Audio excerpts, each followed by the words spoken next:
Where are the happy men? I don't know any happy men. I instantly felt stuck. I felt scared. I felt like my nightmare was about to be realized. Assalamu alaikum guys, what's going on? My name is Sufyan, I am one half of the X's and welcome back to the channel.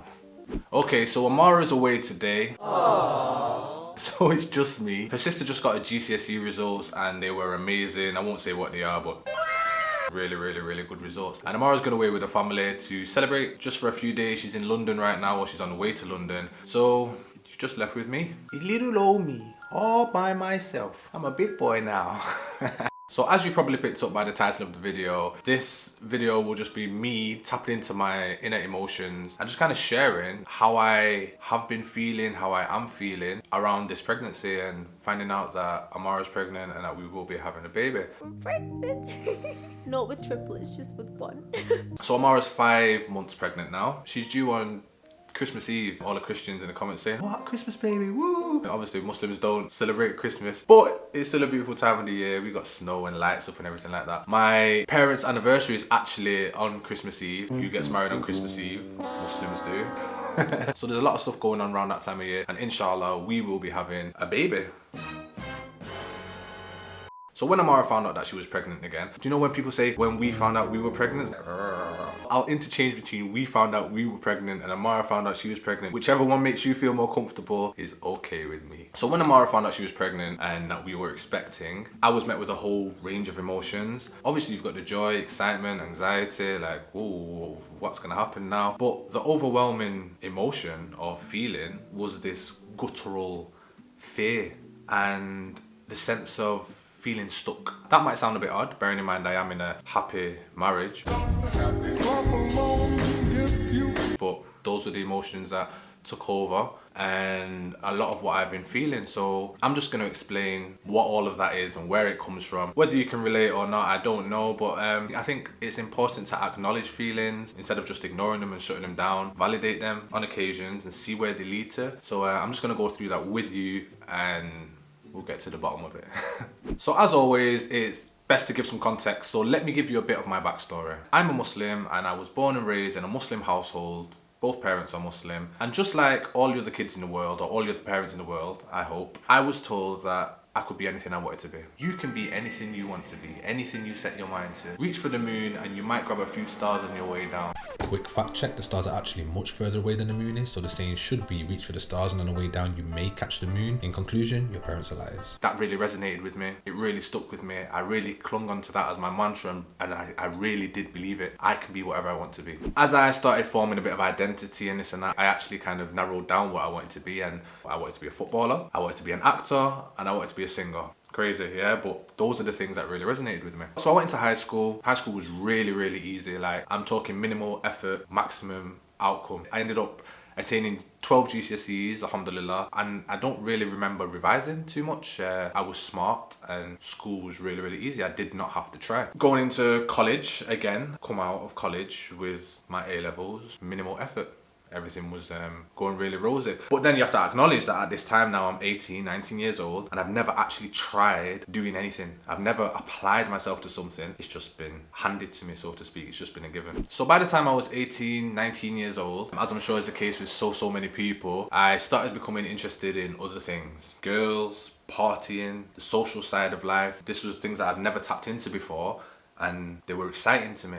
So the thing about Muslims, and this isn't to say anything about other faith backgrounds or anything like that, the kids of the family will almost always live with the parents until marriage. That's just the way it goes. Why would an 18-year-old, 19-year-old, 20-year-old need to move out? What's waiting for you? Sin? Temptation? You don't have this rule of parents or some kind of guidelines of moral and do this and don't do that. You just do what you want. So there's a good side and a bad side to this. So obviously you get the protection of your family. You've got this safety net and you can relax and everything's going to be okay. Your family have kind of got you. But on the downside, you don't grow. You don't become as mature as you should childhood. You don't go out and learn how to live independently, and what you end up being is a spoiled man-child, basically. So by the time I was 21, I was actually tutoring, and then I began teaching. Throughout university years, I was still playing football. I think I was semi-professional at that point. It was all kind of working out. This life that I wanted was working out. I couldn't really see how it was formed or where it was heading, but I just knew that the things I were doing were kind of right thing. But I had all of these distractions as well. My dad was a head teacher. My mother was a head teacher. So this was an easy access backdoor. So I was 21, living at home. I think at the time I was getting £350 a week. It was cash as well early on. So I've got £1,500, no bills, no expectations. It's in cash, it's not even in the bank. I sprawled, basically. Did whatever I wanted to do. I went here, I went there, I went on holidays. I lived a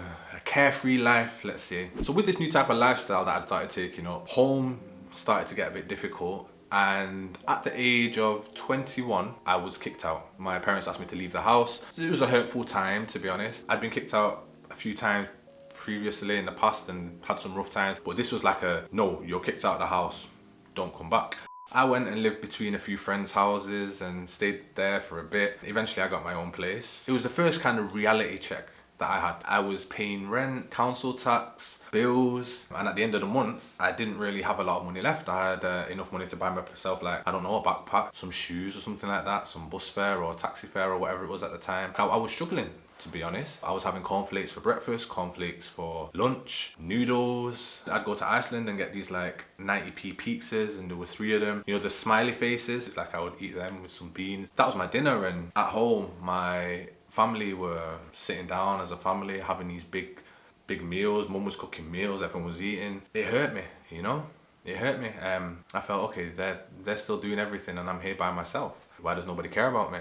As you do, I dived further into distraction, block out reality, let's just do these things. But whilst I was in that place, what I did acknowledge was that I felt stuck. I never wanted to feel like this again. I have to pay this money, otherwise I can't sleep anywhere. I have to just eat cornflakes, because what can I do? If I don't eat the cornflakes, I'll starve. I can't afford anything more than that. I don't want to do this again. So fast forward 7 years, 8 years. I'm 28. The one thing I never did was save. I never saved my money. To be honest with you, I didn't respect the money. I never wanted to be in this line of work. I had a dream to become something else. So this was just for now. I kind of resented where I was. If I save this money, that's me accepting this lifestyle, you know? This is just play money. I'm just playing around for now. You wait till I get serious. Watch, I'll switch it on one day, I'll get serious. I'm meant to break football, break into music, break into the acting, working 9 to 5. That's not me. I know it sounds a bit big-headed, but this is where I was at the time. And I never said these things out, but inside, that's how I was feeling. It's the reason I never saved. My dad used to speak to me about, oh, sign up for the pension, you know? Teachers have a really good pension. By the time you're 60, you'll have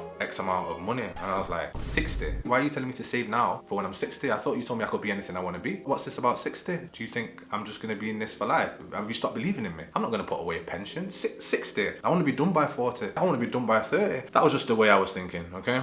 I'd lived a very entertaining life. There was times when I came into more money than others. I actually remember one time I had £15,000. 6 months later, it was gone. I honestly cannot tell you what I spent it on. I don't even have the memory of those things. They're just times that slipped away. They're literally times that meant nothing. And I have nothing to show for it other than, I guess, the development of my character, really. So I got to 28 years old and I'm thinking, listen, you need to give your head a wobble. Get it together, because you're not where you're meant to be. People are passing you who were not as smart as you. People who were like the bottom of your class are achieving more than you now because they've worked hard and they've focused. And I never knew how to work hard. I never knew how to focus. I never focused on anything. I did some self-work, started looking into myself. I started looking into Islam. I was practicing the whole way through, but not like I was practicing after 28.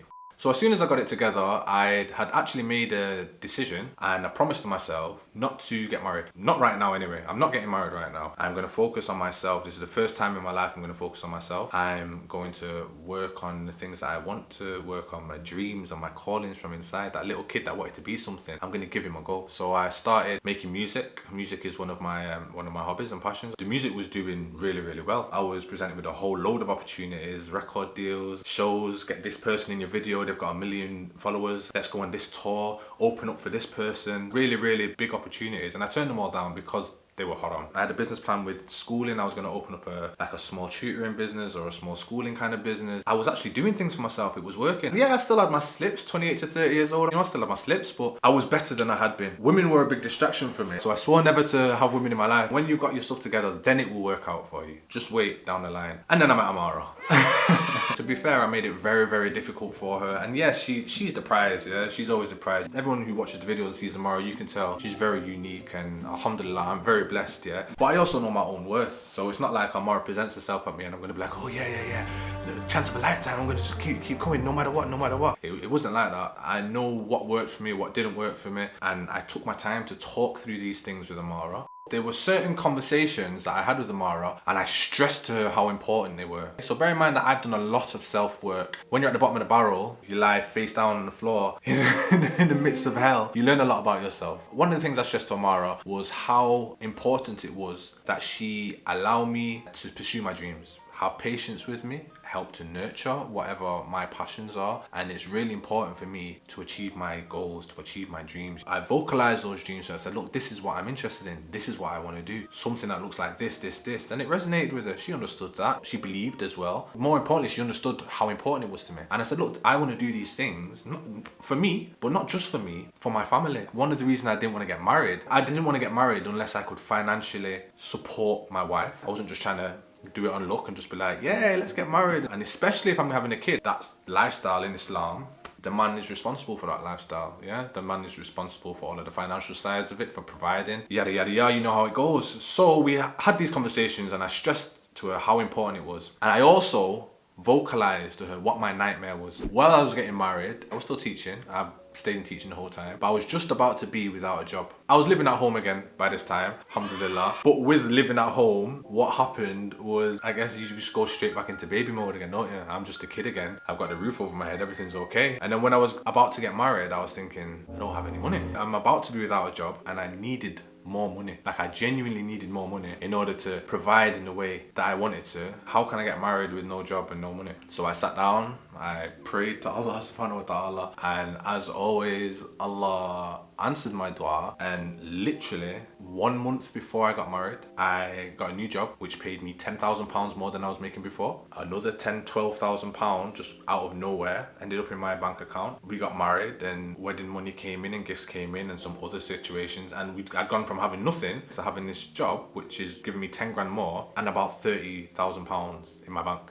And what? So Allah promises that He will provide, and getting married is fulfilling half of your deen, and I think that's what the half of the deen was doing, you know? So these things just kind of fell into place. So we got married. For the first 2 years of our marriage, we just kind of lived your honeymoon phase. Everything was fine. We were in love, really nice apartment, we had money. We were living a really, really exciting, from the movies kind of marriage, you know?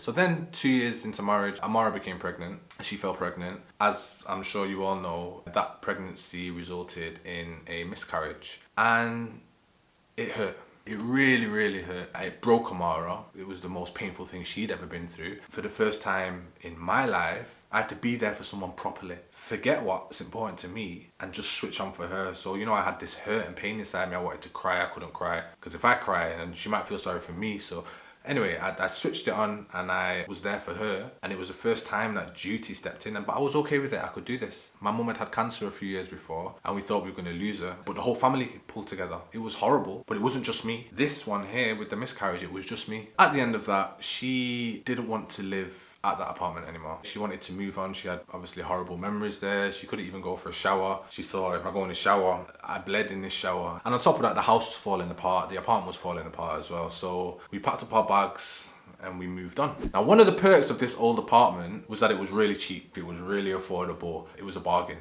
basically, and it just fell out of nowhere. So we moved, but with this place came increased rent, increased council tax, increased bills, and there are a few other things going on as well, and the money going out has gone up. Alhamdulillah, we can afford it, but the money going out has gone up. Qadar Allah, this is the way that it was always meant to be, I guess, yeah?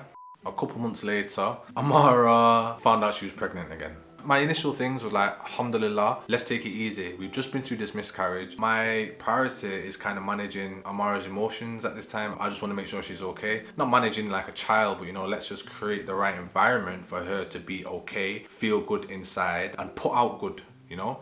We took it a day at a time, and in my head, it was just, let's get to 8 weeks. Let's get to 8 weeks. You just get to 8 weeks and we're fine. Because at 8 weeks last time was when we miscarried. So we got to 8 weeks and we passed the 8 weeks. And then we got to the 12 weeks, which is when you get the scan. And alhamdulillah, everything was good. Everything was nice, okay? I was like, then I was given permission to feel how I actually truly feel. And I was just hit with this fear. I instantly felt stuck. I felt scared. I felt like my nightmare was about to be realized. So I mentioned that before we got married, I told Amara about my nightmare and the situation that I definitely wanted to avoid. The situation I wanted to avoid was the situation of so many other men around me. I used to say to Amara, where are the happy men? I don't know any happy men. All I saw around me was miserable men, men that feel stuck, men who are bound by duty, bitter men. So many marriages around me ending in divorce, wishing that they had something else. I'm telling you, wallahi, I don't know any happy men. Happy is one of those words, and what is happiness? Happiness is a state of mind, but I don't know any happy men. All I know is miserable men. Men that aren't living their dream, are bound by duty, supporting and providing for their family, stuck. I told Amara, this is my nightmare. I don't want to be that guy. And this is no disrespect to anybody who's in that predicament. From a baseline standstill, looking ahead, I told Amara, I don't want to be that guy. Goes to work in a job he doesn't want to be from 9 to 5, get up at 6 in the morning, go to work, come back, 6, 7 p.m, have a shower, eat some food. My wife's there, baby's there. Hi, chill with baby from 7 till 8 until he goes to bed. Watch television, fall asleep, wake up, go to work. Where's my life with my family? I said to Amara, Allah didn't make me for Saturday and Sunday. 2 hours a day in the week with my family. That's all I'm allowed. I said, that's my nightmare. I don't want that. I saw my dad do that. Alhamdulillah, my dad provided for his whole family. My dad's still working. He's 65 years old. People preparing for these pensions, just save. And when you're 60, when you're 65, you get that house on the hill. You get the life that you wanted. And then by the time you're 65, you buy the house on the hill. But you got mobility issues and you can't walk up the hill. Live your life so that you can live your life at 65. Sorry. You can't speak to a 25-year-old, 20-year-old, 30-year-old and tell them that, listen, when you're 60, I'm alive now.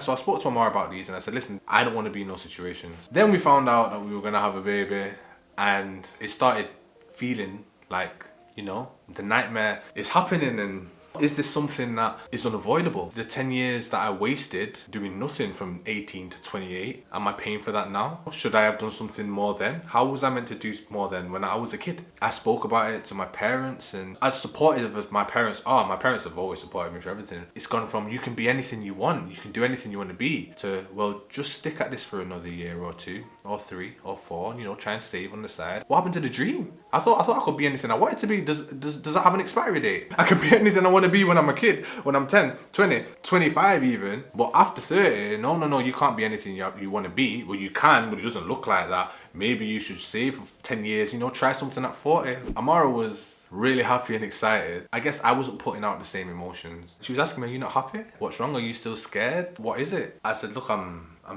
scared and I'm frustrated. I feel stuck. I always told you my nightmare and now I can see it happening. You're gonna stop working and go on maternity leave. I've got to provide for you and the baby. And the only way that I can provide for you and the baby is by staying here, and I'm not allowed to stop that.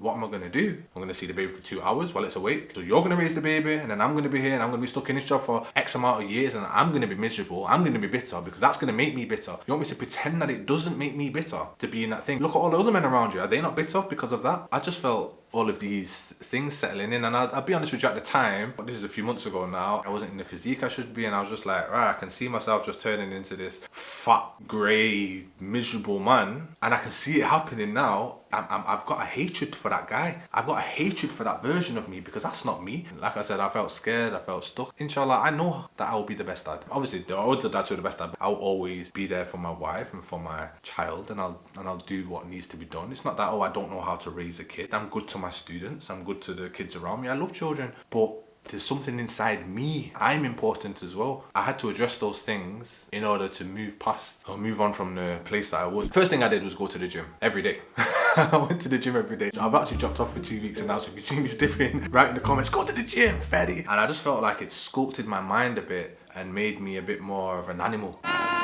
kind of revitalized me, and I felt, okay, this is a good start. Going to the gym was something I could take control over. I can do something about this now. It brought back in that control for me. Okay, well, you do have control over some things, Sufyan. I might be saying it the wrong way, but I just wanted to vocalize that finding out that I was gonna be a dad was scary, and I felt stuck. I've always had like desires and expectations of myself and a vision of myself in the future. There's a version I wanted to be and there's a version I didn't want to be. You know, you get those points in your life where you fork off one way or the other, and I could just feel myself leaning towards the place that I didn't want to be. Inside, my body was putting resistance. My soul was like putting up resistance to that, saying, do something about this, Sufyan. Do something about this, Sufyan. So I've had to do something about it, and like nothing's changed. I'm still in the same situation. I'm in better physique and I've got a better mindset. What I've done is I've relit that fire inside me. I'm still an animal, you know? I still want to be an animal and pursue what I want to pursue. I'm not going to walk out on my family. Do I have the power and capacity to change my circumstances and be the version of myself that I want to be? Of course I do. Whatever that is. Maybe you just want to be a kinder person, have more patience. Maybe you just want to be in better physique, apply yourself better to your religion. Well, do those things then. The thing about life, yeah, life humbles you because you do have control over a lot of the things in your life. We have free will, but you also don't have control over anything at the same time. How ironic that you have so much control and so little control at the same time. And that is what the Islamic principle tie your camel comes from. So one thing I didn't mention was that when I was a kid, I had a vision of myself in the future, and by the time I was 23 years old, I was going to be married and settled down fully with the woman, with the forever woman. I had this vision where I had this shirt, yeah, and the shirt was open, and I just come out the shower and splash some water on my face, and I've got all the water beads dripping down my body, and I'm like, ah. I open the penthouse door, wife walks in, I don't know why she's not got a key. I'm like, yo, she's like, hi, ooh, you look nice. I'm acting like it's the first time she's come round. Then we hold hands and we stand on the balcony and we look over the city. I always had this vision in my head, and what I didn't realize until, I don't know, maybe like a year into marriage, was that Allah answered that prayer for me. You know, he made that come true. I wanted this at 23, but at 30 years old, one day I was stood on the balcony holding Amara's hand, with my shirt open and the beads of water dripping down my body, and the sun was going down, and I looked next to myself and I stood with my wife.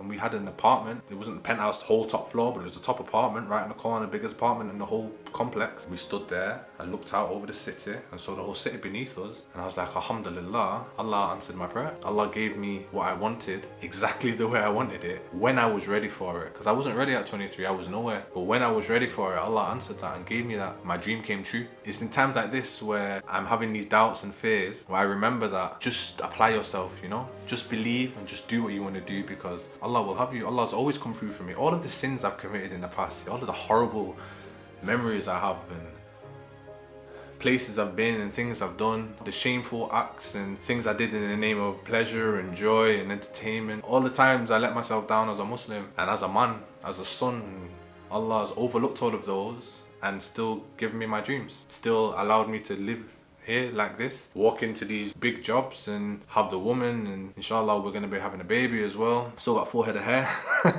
I just wanted to vocalize that I was feeling a bit stuck. I was feeling a bit trapped. All I know is that it is possible that I could still feel like that if I don't do anything about my life. But that calling or that voice or that niggle inside was the kid in me saying, Suf, do something, man. Be the guy, you know? So yeah, that's where I'm at right now. I had to learn those things myself, and I've learned them the hard way, and I'm sure a lot more tests are going to come in the future. I guess it's normal. Any men out there, I just want you to know that if you're feeling a bit stuck, a bit trapped, it's a normal thing to feel. For the women watching, you could be miserable and upset as well, and you could have your dreams inside that you want to achieve, the little voice in the back of your mind. Just because a man's not happy or a man feels miserable or stuck, it doesn't mean that he doesn't want the wife or he doesn't want the child. Maybe he just doesn't want that version of life. And I think if you don't want that version of life, you've got to do something. Like, be proactive and do something about that. But inshallah, your wives and your husbands will support you in achieving those things. But yeah, this is what happens when Amara leaves me to myself. I'm okay now, alhamdulillah. I'm a love chaser. Parents, always tell your kid that they can be whatever they want to be, and I will be telling my child the same thing. You can be whatever you want to be, but remember that you can be whatever you want to be. It doesn't have an expiration date. It doesn't time out. The little kid inside you is important, you know? He needs to be looked after too, just like the kid that you do have or will be having in the future, inshallah. That's the video for today. Please hit me in the comments and let me know if any of that resonates with you. If I was just waffling, hopefully it means something to somebody. Like I said, I just think it's important that when these emotions pop up, you acknowledge them, you validate them, you explore them, see whether they mean something. A lot of the times they'll mean nothing. But you know, this is where we're at right now. So we'll see you with a new video next week. Amara will probably be in it next week. It'll be a lot more entertaining because she brings the joy. What am I gonna do now? I think I'll make a banana coffee. Assalamu alaikum wa rahmatullah. Peace and love always to all of you. Stay blessed. Oh yeah, and make sure you like and subscribe.